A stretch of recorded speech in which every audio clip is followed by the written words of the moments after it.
Pubs are typically places where people can get together, have a drink and watch the football. But Meltdown, a newly opened bar on London's Caledonian Road, is no typical pub. It's dedicated instead to electronic sports, or esports, and showcases head-to-head tournaments where professional video game players compete to win cash prizes. With screens set up all around the bar, Meltdown is a place where, instead of Man United versus Chelsea, you can watch the best video game players battle it out head-to-head in games like StarCraft and Street Fighter. Duncan Morrison, one of the bar's founders, told us more. We basically wanted to provide a place where gamers could meet and interact, but not in the traditional environments like LAN cafes and things where all there is to do is play. But more in a normal kind of like in a pub, but in a pub that's dedicated to what they're interested in. A lot of these games are now being designed with the spectator in mind. They're designed to provide an interesting spectator experience, and also with the user interface and things is designed to provide that. And there are a lot of people who they maybe play casually, but they watch very seriously. They very much enjoy that part of it just as much as playing the game. People enjoy playing football, and then they enjoy watching the best people play football. And the same with every sport. It's fun to play, but it's also fun to watch it at the highest level, and it's no different in esports. Playing video games competitively is nothing new. Since 1996, events like QuakeCon have offered cash prizes to the best players. However, nowadays esports are bigger than ever, with organisations such as Major League Gaming setting up large tournaments in the United States and StarCraft matches being regularly broadcast on South Korean television.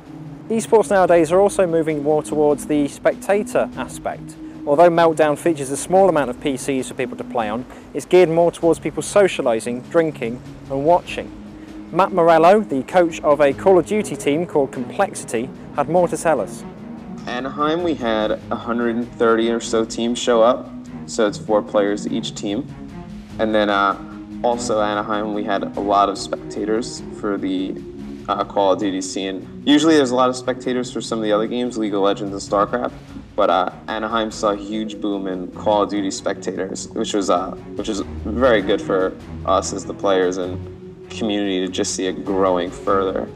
Competing, though, is still at the heart of esports, and just like with conventional sports stars, there's a lot of money to be made if you're a professional video gamer.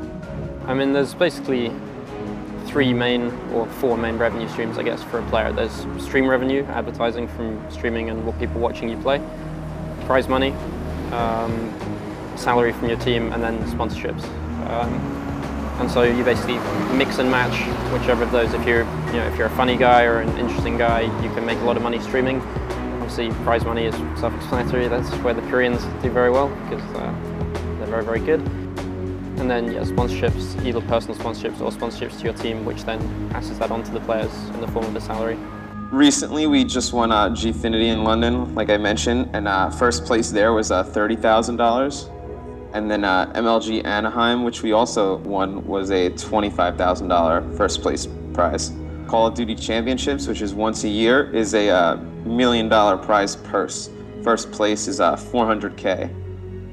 Currently, they're all making enough money to live off of this right now. They're all in college, and this is their main job, main source of income, whether it be tournament wins and streaming and YouTube. This is their main source of income for now. For now, the appeal of esports tournaments may still be niche, but with games like StarCraft and Call of Duty attracting players by the millions, it might not be long before video games are Britain's newest national sport. I'm IB Times video game correspondent Edward Smith, and thank you for watching.